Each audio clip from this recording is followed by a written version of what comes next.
new do.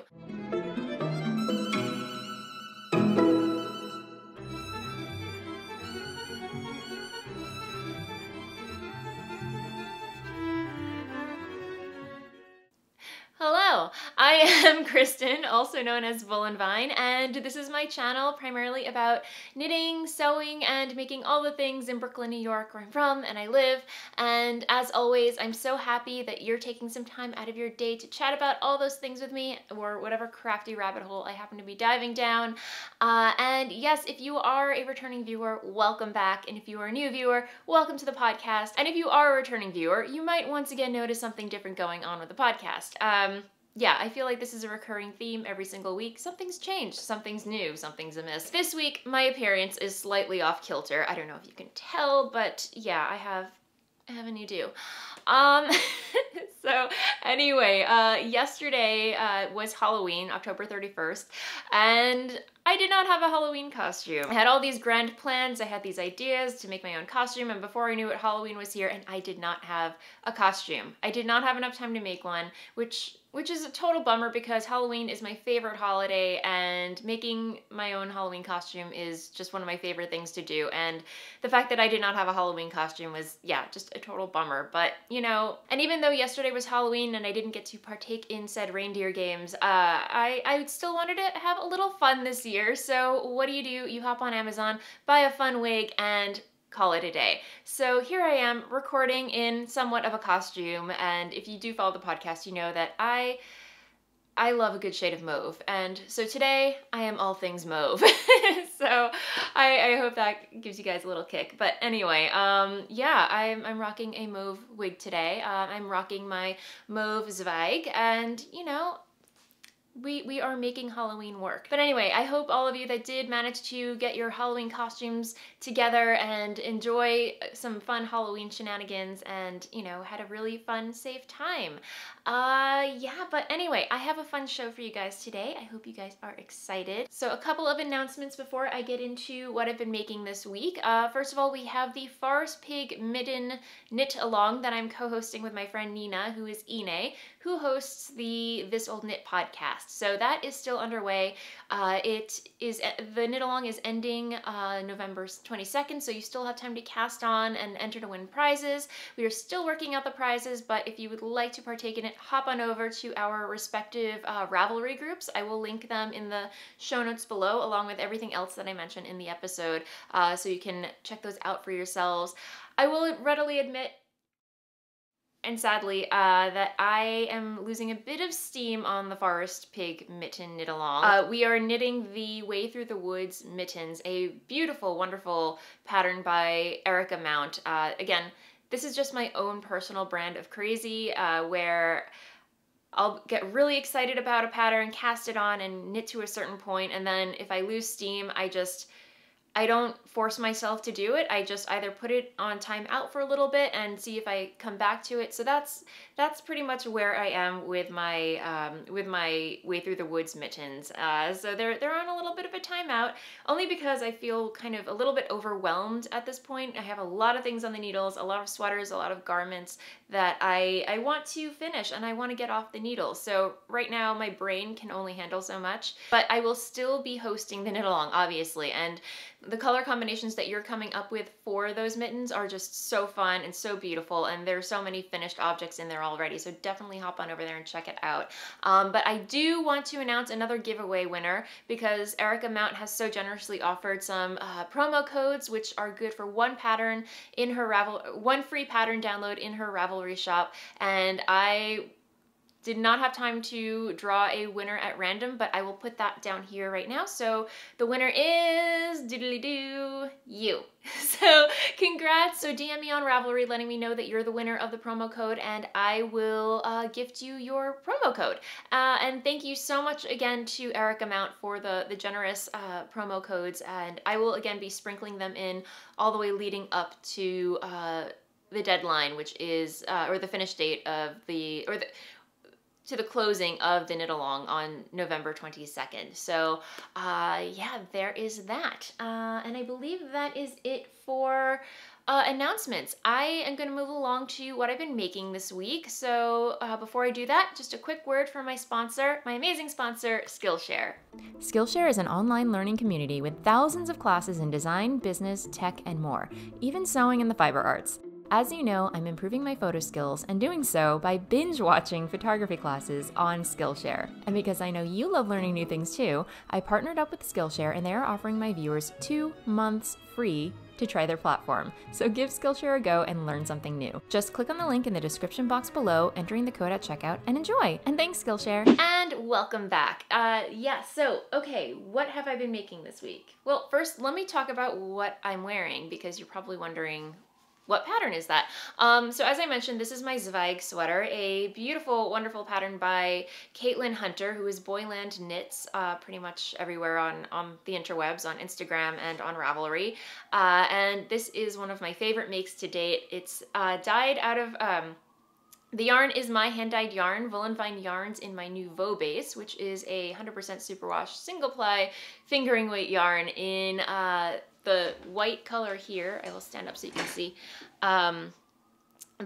This speckled kind of cream color right here is my Solstice colorway, and this glorious shade of mauve is my Voolenvine number 9 colorway, which is like a shaded mauve solid. And it just so happens to match my hair. So anyway, that is what I'm wearing. Highly recommend this pattern. It's wonderful. I definitely want to knit another one at some point. But that is still TBD. So yes, I don't know what it is, but I feel so much more bubbly in this way. I think I could actually pull this color off, but honestly, I just feel way too bubbly with like lighter hair. I cannot be this person on a regular basis. It's just not me. But anyway, I'm enjoying it right now, so I think it's a lot of fun. But anyway, moving along to finished objects, because guys, I've got a finished object. And this is a pattern that I did not cast on until after I podcasted last week. So I literally knit this in about 3 days. This was a very, very quick knit, but here is what I have. This is the Tied Knots hat by Justina Larkowska, which is actually a free pattern download on Ravelry. So that was a total win, but when I saw it, I was just exactly what I was looking for. If I have been rocking the same winter hat for the past, I want to say 2.5 years already, and that is the Trekkia. I know I'm mispronouncing that, and I apologize for butchering it. The Trekkia hat by Michelle Wong, and I'll pop a photo of it here, but I've been wearing the living daylights out of it, and it's not, I mean, it's my favorite hat to date, but I think it's time to kind of mix things up a little bit. And that was knit out of the Fibre company Road to China Light, which is this really like buttered kitteny, just beautiful blend of silk, alpaca, and I don't know, buttered kittens essentially. But yeah, I love that hat to death. But again, I was looking for something just a little bit more, not as voluminous, if that makes sense. When I saw the Tied Knots hat, I was like, yes, that is exactly what I've been looking for. And the fact that it was a free download was just brilliant. So I did purchase some yarn from Knitpicks a while back with the intention of casting this hat on. However, I was just like, I'm gonna get a lot of wear out of this, and just the yarn is actually right here. So I originally purchased Knitpicks Gloss DK, which is lovely, lovely yarn, but it's in their Hawk colorway, and you know, it's really beautiful yarn, 70% merino wool, 30% silk. However, I figured I really want to get a lot of wear out of this hat, so I was looking for something just a little bit more beefy, if that makes sense, a little more woolly, something that's going to keep me a little bit warmer throughout the winter. And I feel like while this is beautiful yarn, it's not going to do the job that I want it to do. So I did keep a lookout while I was at Rhinebeck for yarn for this hat, but nothing was really speaking out to me. And it is DK weight that the pattern calls for. So I didn't find anything at Rhinebeck, but then I did end up at Brooklyn General a week after Rhinebeck, which I will talk about later on in the episode. And I did come across some really beautiful yarn on sale for no less. And let me see if I can find that tag. So coincidentally, I found the perfect yarn for it on sale, and coincidentally by the Fibre Co. And here we go, this is the right side. And it's the Fibre Co. Acadia in their Cormorant colorway. So, and it's a rustic blend of silk noil, baby alpaca, and merino wool. So it's very similar to, what is it? The Fibre Co.'s China, blah, blah, blah. There we go. All right, this is, this is the yarn that I knit my Trekkia hat out of, and it's just in a different color, so also from Brooklyn General. But yeah, it's Road to China Light, and this fiber content is 65% baby alpaca, 10% cashmere, 10% camel, and 15% silk. So this is really, really luxurious, really yummy, yummy yarn. And this one has 60% wool, 20% alpaca, and 20% silk. So not, I mean, it's still beautiful yarn. It has luxury fibers in there, but you know, it just doesn't have that cashmere in it, and it has the silk noils in there. So it kind of gives it that almost like hand spun texture feel to it. And again, on sale, 30% off of, what was it? How much were you? I think this was like $13 US for one skein, and you get a lot of yardage, or not, you get a decent amount of yardage. 145 yards, 133 meters. So I purchased two skeins of this and used about 1 1/4 skein of the second skein. So I have quite a lot of yarn left over to do whatever I want with that. Not sure exactly what I can make with it, but you know, maybe crochet it into my granny stripe blanket, which has not been getting love at all for some time. But anyway, tied knots hat. Love this thing. I don't know how this is gonna go over a wig, but you know, it has the perfect slouch. I love it. I might just record the rest of the podcast like this because I think it looks adorable. But yeah, there you go. I love it. So yeah, again, it's exactly what I was looking for. And again, I knit it in 3 days. I just plowed right through it. I just sat on my butt on Sunday, watched YouTube videos, caught up with my favorite podcasts, and just on Monday and Tuesday after work, I just continued to do the same. And it was done. It was done, and I blocked it yesterday, and I love it. I can't wait to get some wear out of it. Yeah, so that is my tied knots hat. Yay! Works in progress. There is nothing to write home about on this one, guys. But Dennis's Rift Pullover, a pattern by Jared Flood, or Brooklyn Tweed, I should say. I am in the black hole of sweater knitting with this thing, guys. It is it looks like I have made absolutely no progress, but I swear to you, I've been working on it. I've been plugging away at it. And it's just, it's a slog. Not labor of love, I don't know.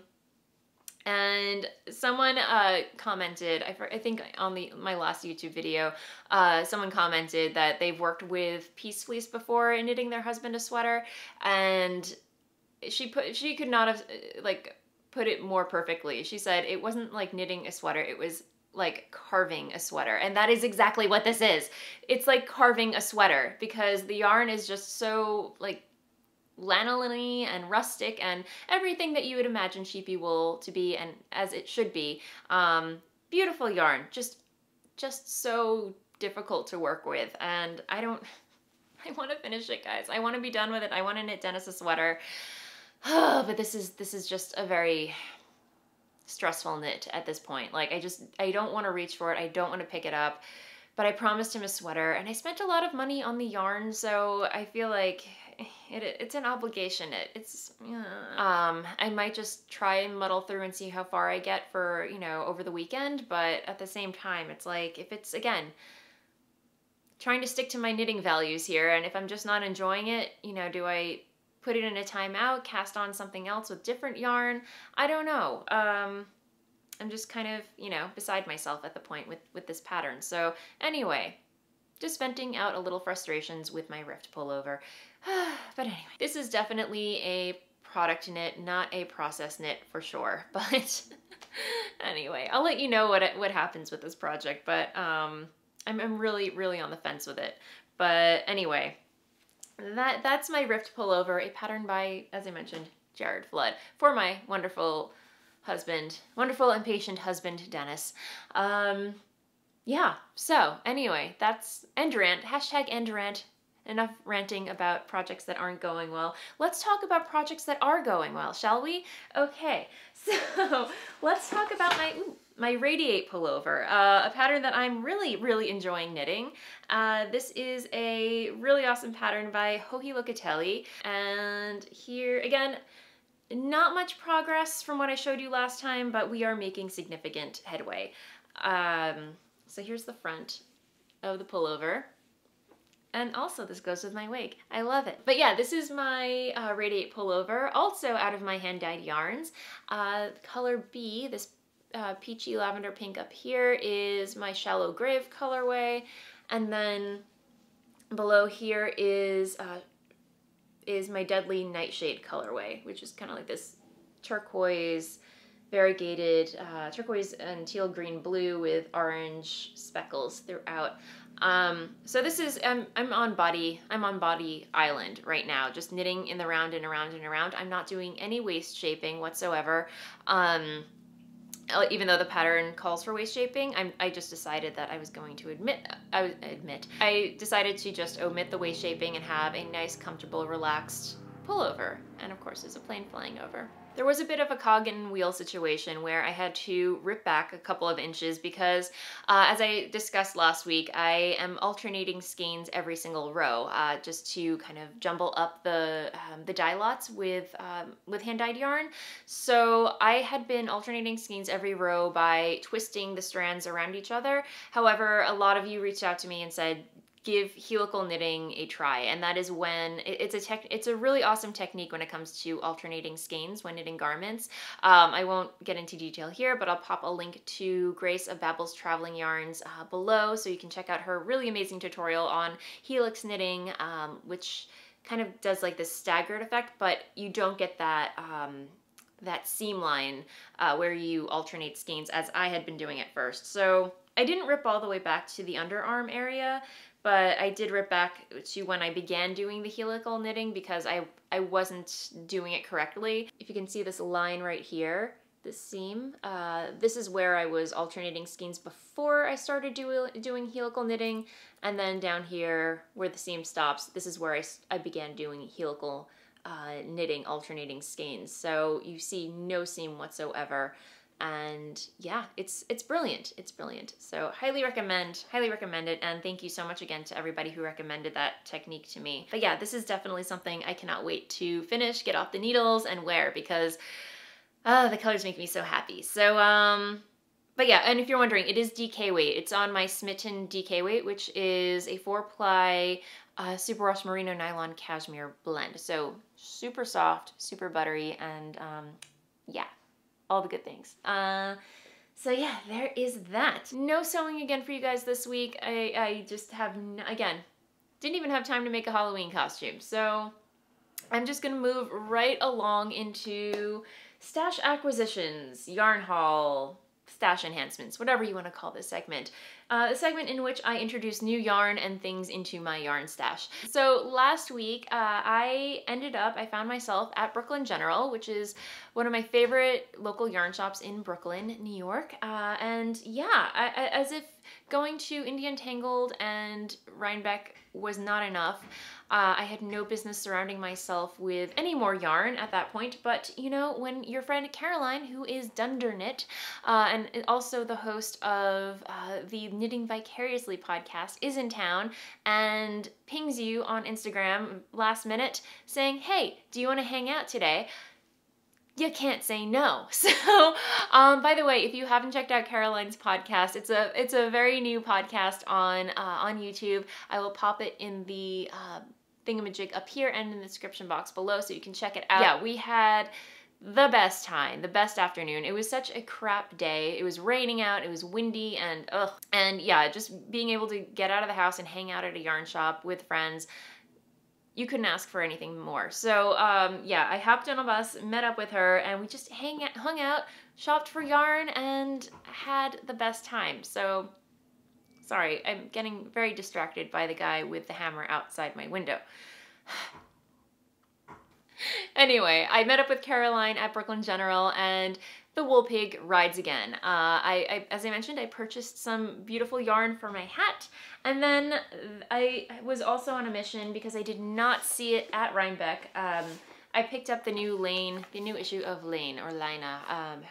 I know there are many ways to pronounce this. No matter which way I pronounce this magazine, I get many corrections in different versions. So I'm just gonna go with Laine magazine for now. Correct me if you want, but I know I'm just gonna get corrected at least 3 or 5 times in different pronunciations. So I'm gonna roll with Laine. Sorry, not sorry. And as somebody who is studying photography and you know, just wanting to take really beautiful photos of projects and whatnot, the photography in here is just absolutely, the photography in this magazine is just so inspiring and so beautiful.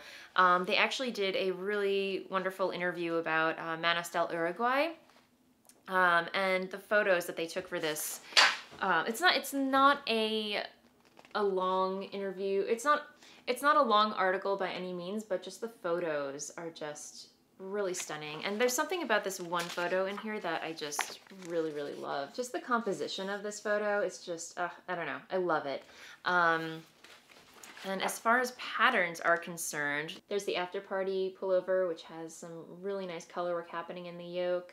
And that is a pattern by Astrid Troland, and I hope I pronounced that correctly. And then there is the Sode, or Sode, which is a really, really beautiful, just oversized cardigan you can chuck over a pair of jeans. Oh yeah, the Poet pullover, which is just this beautiful textured lace, I want to say. Yeah. Just some they have, like, every issue is just so well put together, and anyway, yeah. Definitely, if you can get your mitts on any copy of Laine magazine, definitely check it out, because it's easily one of my favorite publications as far as knitting publications are concerned. So yay, got my mitts on that. And then Caroline, Blame Dunderknit. I think that's a real hashtag now. Hashtag Blame Dunderknit. Because I do blame her for this purchase, because I believe she got the same colorways, and I just love the colorway combination. I was like, you know what? I need to knit me a hat out of that. So I picked up some Woolfolk Tynd.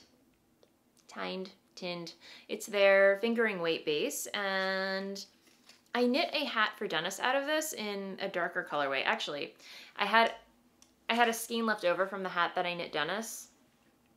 So this is also Tynd in their, it's fingering weight, and the colorway is number 5. Number 5. I don't think there's an actual colorway name, is it? No. But it's 100% Ovis 21 Ultimate Merino wool. So I had that in my stash already, and I totally forgot about it. But it was a nice surprise when I came home with these guys. And look at these colorways, you guys. They're just so, so yummy. And then these two on their own, the mauve vibes are strong, my friends. And you are not going to be able to see this at all, but I don't know how well the camera's going to read it, but this is like just a very, very subtle marl happening here. So it's like this light, delicate pink, and then a very light, delicate off-white gray, I want to say, that's plied together in here. And this is just kind of like a dark brownish mauve, I want to say. I don't know, but these, I don't know. I was browsing Ravelry, and there are several patterns that I am considering casting on with this.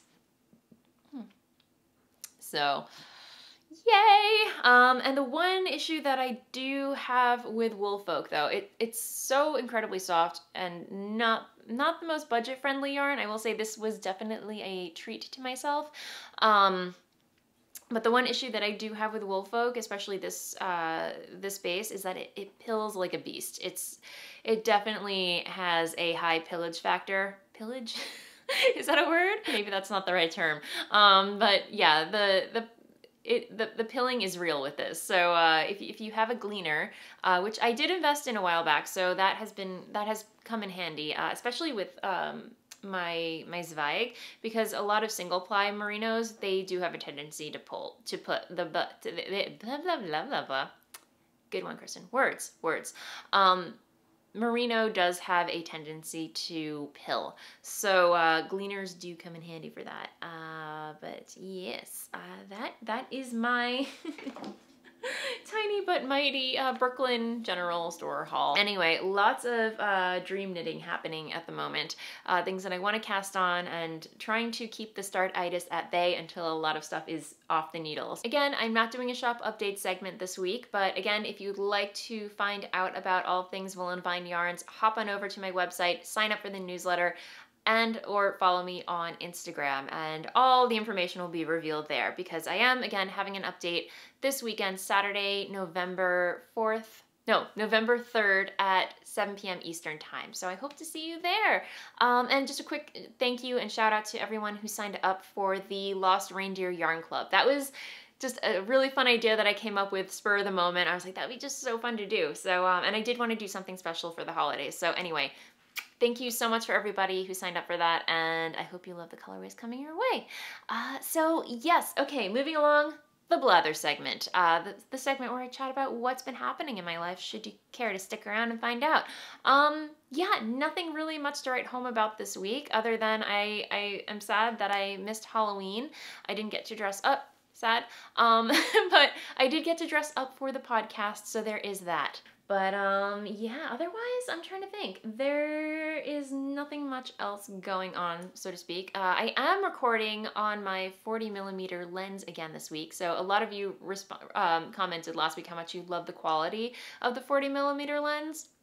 And that is actually a pancake lens. It's not as wide as my 24mm lens that I normally record on. That one just captures everything. Like you are generally able to see my stash at the side, and you know, a lot more of what I'm wearing. However, I do really agree that the quality of the 40mm just has that really nice, I don't know, je ne sais quoi, so to speak. And if you are interested in getting into photography, the 40mm lens is really, really budget friendly. It's I want to say under $200 US. So, and also it's lightweight, and it has that silent motor. So like silent autofocus motor. It's called STM. So I know a lot of podcasters that record using their DSLRs. You sometimes get that autofocus noise, which can get really annoying. And any lens with an STM motor in it, so it's like silent, I forget what it stands for, but anyway, if your lens says STM on it, that means that it has that silent motor feature on it. So just, you know, cue shooting star, the more you know. Yeah, I definitely recommend it. I don't know, let me know what you guys think, but I think I kind of like the way it looks. But anyway, other than that, I did want to share some fun acquisitions that were gifted to me, actually. But if you're familiar, you might know that I enjoy collecting tarot cards. But yeah, these were just some fun tarot decks that were gifted to me by some really lovely friends, and I hope you guys don't mind me sharing them on the podcast, but they were too fun not to share. So this first one was a gift from my friend Tanya. It's from Pearl's Yarn Emporium, and it's just a knitting tarot deck essentially, and it has sock monkeys. It's brilliant. Let me see. So you have the Queen of Needles, and then you have, who's this guy? The Sweater. So the idea is you shuffle the deck, and then, well, as you're shuffling it, you ask the deck a question like, what do I want to cast on next? Or what should I cast on next? You know, for those like type of fun questions. And right before Rhinebeck, for fun, I shuffled the deck asking it, what might I experience this Rhinebeck weekend? And I got, and this is the card that I got, the Winder. That meaning could have gone either way, because if you think about it, Rhinebeck is a whirlwind, so to speak. So round and round you go. I mean, you know, glean from that what you will. But that was such a fun deck to get, and I will post a link in the show notes from where you can actually acquire these decks if you want them for your own. But this was really awesome to get in the mail. Thank you so much, Tanya. I love it. And then Caroline Dundernit surprised me at Brooklyn General with this awesomeness, and this is This is the Rebel deck, and it tells you like it is, essentially. So it's the Oracle deck with attitude. Anyway, it's a very sweary deck, lots of swear words and curse words, but you know, that's just who I am. When I don't podcast, I love swearing like a longshoreman, let's be honest. But anyway, same rules apply. You shuffle the deck, ask it a question, and then it pulls out you get like a random card, and for example, I'll try and find one that's not too terrible. Like this one. Pull it up, it says Rebel. So one side says Rebel, and then the other side says, because F it. So, I don't know, really fun. So thank you so much again, Caroline and Tanya. You guys are awesome, and you totally get me. So yeah, and again, I'll post links to these in the down bar if you want to get some for yourself. So yeah, I think that is it for the episode, guys. Thank you so much again for hanging out with me. Again, if you enjoyed this episode, please like and subscribe below. Make sure my finger is in frame this time, but yeah, there's the subscribe button below if you want to be notified anytime I upload a new episode, which is every Friday. And yeah, that said, happy knitting, and I will see you next time. Bye!